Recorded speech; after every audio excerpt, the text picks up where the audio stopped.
Donc, ça, voici ma commune.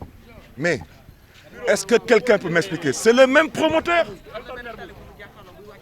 J'ai dit, où est le permis de construire? Anna Marianne Gomis. Anna Marianne. Sur le permis de construire, il est bien indiqué, lieu situé à Mermoz. Situé à Mermoz. Moi, je dis que Mermoz, ce n'est pas à Fann-Point E. Mermoz, c'est dans la commune de Mermoz-Sacré-Cœur. Maintenant, ils ont décidé que voici le poteau qui va séparer Mermoz-Sacré-Cœur de Fann-Point E. Fann-Point E est là, Mermoz-Sacré-Cœur est là. Le permis de construire, il est là.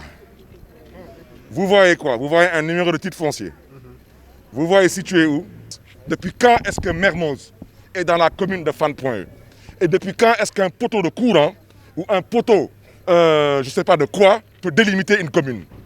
En 96, le décret qui est convoqué en 96, cette route-là n'existait pas. Elle n'existait pas. Absolument. Il ne pouvait pas faire allusion. Aujourd'hui, regardez cette clôture. Regardez, elle commence où? Regardez, elle vient jusqu'à où? On dit que... dama ne ñu ilif dëkk bi laa wax dama ne ñu ngi tong-tongee suufu askanu Sénégal teg ci nag di ko jaay doole fii waa ji 2450 francs la fay mètre carré bu nekk droit de timbre tey 5000 mètres carrés yi mu jël ci 2700 mètres carrés jaay ko mètre carré bu nekk 1 million muy 2 milliards 700 millions ñu ne man damay noppi dama ne noppiwuma tey noppiwuma ëllëg ay sàcc lañu su leen neexee nag jaay ma doole wante nag askanu Sénégal lay waxal askanu Dakar lay waxal dama ne pesum kanam borom a koy fajal boppam loolu moo ci des géej gi gis ngeen géej gi jël nañ géej gi ñoom nag nee nañu lii yëpp permis de construire Fann-Point E la waaw man nangul naa leen maintenant comme Fann-Point E fii lay yem fii ana poto bi waaw poto bi mi ngi nii comme Fann-Point E fii lay yem waaw maintenant ñoom nañ jël clôture bi indi ko ba fii lu ci des ñu xam ne ni loolu lu ñu yàlla baaxee ñu dàq suñu wërsëg dama ne xoqatal bi du jaar tey du jàll tey du jàll ëllëg maa ngi gërëm nag di sant bu baax a baax suma doomu ndey di Guy Marius Sagna parce que moom fépp fu ngeen xam ne ne askanu Sénégal dañ ko fay soxla daf fay taxaw di wane seen bopp di wane boppam bu ci des tamit dama bëgg askanu Sénégal xam lu ba lenn lépp lu ngeen di gis fii ci ay kër yu bakkane amul kenn ku fi jënd ak suufam kenn ñoom ñëpp ku ci nekk da ngaa doon ministre wala ngaa daan lii wala nga nekk xaritu ministre wala nga nekk xaritu président wala jabaru président ñu dagg suuf jox la suuf loolu mooy wax ji kon nag mbokk yi loolu moo nekkoon kaddu yi dama ne bu ci des je demande dans ce pays s'il reste une société civile qui m'entend je veux que vous vous réveillez et que vous sachiez que le rôle de la société civile c'est de défendre et de protéger les intérêts des Sénégalais parce que Macky Sall a décidé de déprotéger les Sénégalais. Il a abandonné les Sénégalais à eux-mêmes, y compris sur l'histoire du Covid-19. Macky Sall aujourd'hui ne s'occupe que de se protéger. La preuve, état d'urgence pour lui, couvre-feu pour lui. La preuve, jaar leen buntu këram à partir de 22h. Char de combat la fa teg dama ne kuy dox lu baax kuy liggéey lu baax char de combat du ko fa teg wante nag lii du dara. Je vais vous faire une petite révélation et je reviendrai là-dessus la semaine prochaine. Je vous ai dit que Dakar Dem Dikk a vendu à l'APR une assiette foncière à 500 millions. Et ce n'est pas normal. Dakar Dem Dikk aussi a vendu à des stations d'essence, a vendu à une banque. Toutes ces personnes physiques ou morales, qui ont acheté du foncier à Dakar Dem Dikk, l'argent des transactions figure dans les comptes 2017, 2018, 2019 de Dakar Dem Dikk, sauf les 500 millions de l'APR. Ça veut dire que l'APR dit avoir acheté un terrain à 500 millions. Je reviendrai là-dessus la semaine prochaine. Nulle part dans les livres financiers, vous verrez la transaction avec l'APR et l'argent positionné sur les comptes de l'APR, plus ou moins de Dakar Dem Dikk. C'est pour vous dire que trop c'est trop. Ce pillage du foncier, ce pillage aujourd'hui qui ne dit pas son nom, c'est aux Sénégalais de se lever et d'arrêter ce pillage et ce bradage. Donc loolu laa bëggoon wax di leen di ñaan tamit ngeen may suma doomu ndey gii mu am tamit lu mu ci sànni ci ay kaddu au besoin. Je ne reviendrai pas dessus parce que il ne s'agit pas de personne. Je vous demande, regardez, j'ai convoqué le décret 2008-10-25 du 10 septembre 2008. Eux, ils convoquent le décret de 96. Ce décret-là, il dit clairement ici, la commune de Fann Point Amitié est située sur la côte sud-ouest de la presqu'île du Cap-Vert. Elle s'étend pas dans. Elle s'étend de Mermoz, Sacré-Cœur au nord, à Gueule Tapée, Fass Colobane au sud. Elle ne s'étend pas dans Mermoz. On est dans Mermoz ici. Dama ne dañuy dégg français su leen neexee. La preuve, ils ont délimité les communes à l'image du terrain. Parce qu'ils ont des intérêts sur le terrain. Et la preuve, c'est qu'ils sont ici pour m'arrêter.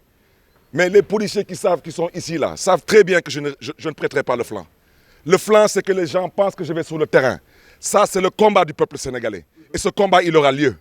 Il aura lieu parce que ce qui se passe ici est totalement inadmissible. Et je reviens à ce que j'ai dit. Je salue au passage la présence du député Cheikh Omar Sy. Mi ngi nii maa ngi lay nuyu di la ziar honorable. Moom tamit ñu ngi koy ziar parce qu'il porte le combat pour la sauvegarde du littoral. Donc, je reviens à ce que j'ai dit. Le préfet de Dakar sait très bien que ce n'est pas à lui de délimiter des communes. Et il sait très bien que pour délimiter des communes, il faut envoyer des écrits. L'administration, c'est des écrits. On a fait une visite de terrain hier. Il devait rendre compte au ministre de l'Intérieur.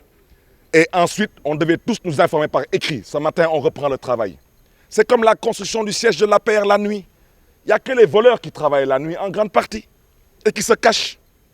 C'est ça la vérité. Ces gens qui ont repris les travaux sans attendre une quelconque notification. Mais ils le font parce qu'ils savent qu'ils n'ont pas le droit avec eux. Vous pensez que quel est le citoyen sénégalais que vous connaissez dans ce pays qui peut mobiliser autant de forces de l'ordre? Il n'est pas n'importe qui. Et il n'est pas avec n'importe qui. Mais nous aussi, nous ne sommes pas n'importe qui, nous sommes le peuple sénégalais. fu mu yem nag neex dama ne dañ leen di wax ay waxu kaso dama ne doomu gor bu ngeen gis mos na kaso doomu gor bu ngeen gis mos na kaso kilifa diine ak kilifa aada ak homme politique ñëpp kaso du dara kenn dëpp fi kees kenn defu fi ñaawteef kon nag ku fi tëdd kaso na nga xam ne ni kooku moom ala kulli al da nga ci am tiyaaba parce que tu le fais pour le peuple sénégalais li yëpp day jeex ñoom démb balaa ñuy ñëw am na ñu fi nekkoon bërki démb am na ñeneen ñu fi nekkoon demain dina am ñeneen ñu fi nekk et je reviens à ce que j'ai dit construisez à vos risques et périls je le jure sur ce que j'ai le plus cher nous allons détruire tout ce que vous avez construit pour l'histoire et pour la postérité comme vous pensez avoir le monopole de la bêtise on va vous apprendre qu'on vit en république et je reviens à ce que j'ai dit la semaine prochaine je vais vous apporter toutes les preuves que le siège de l'APR est l'une des plus grandes escroqueries foncières de ce pays. L'APR ne peut pas vous montrer où est-ce qu'elle a payé 500 millions à Dakar Dem Dikk. Ça ne figure pas dans les états financiers de Dakar Dem Dikk. Diamond Bank a payé 1,3 milliard. Ça figure dans les comptes financiers de Dakar Dem Dikk. Toutes les structures qui ont eu à acheter du foncier à Dakar Dem Dikk, l'argent de la transaction figure sur les états financiers de Dakar Dem Dikk. Sauf les fameux 500 millions de l'APR, parce que l'APR n'a rien acheté. Diamond Bank a payé combien? Je vous dis, la semaine prochaine, je ferai mon point de presse, je vous donnerai tout. Ne soyez pas pressés. On est en train de tirer la sonnette d'alarme. Trop, c'est trop. Chers concitoyens, chers Sénégalais, levez-vous et mobilisez-vous. Si vous êtes des citoyens comme vous le prétendez, si vous êtes des Sénégalais comme vous le prétendez, si le Sénégal, vous prétendez que c'est un peuple, un but, une foi, levez-vous, mobilisez-vous. Parce que ñoom lu ñu woote mooy ñoom du ñu dem ñun du ñu dem te kenn du dem te ñoo lank ñoo bañ. cheetetetet mais yow sa waay yow fu ñu la fekk yaa ngi ci kanamu ordinateur bi wala sa kanamu tablette ba sa téléphone portable lu xew mais damay lire ay information waaw xoolal boo bëgg am ay information yu leer nañ et en temps réel duggal ci www.senegal7.com ay information yu wóor man de maa ngi application Sénégal 7 lépp lu xew dama koy jot ci sama téléphone ci tàng bi te nag application Sénégal 7 am ko yomb na da ngay dugg ci Play Store wala Apple Store nga télécharger ko rek xam li xew ci réew mi ak la xew ci bitim réew te nag dara du la ci umpu. Vous voulez des informations en temps réel? Cliquez sur www.senegal7.com. Sénégal 7, le roi de l'information en temps réel.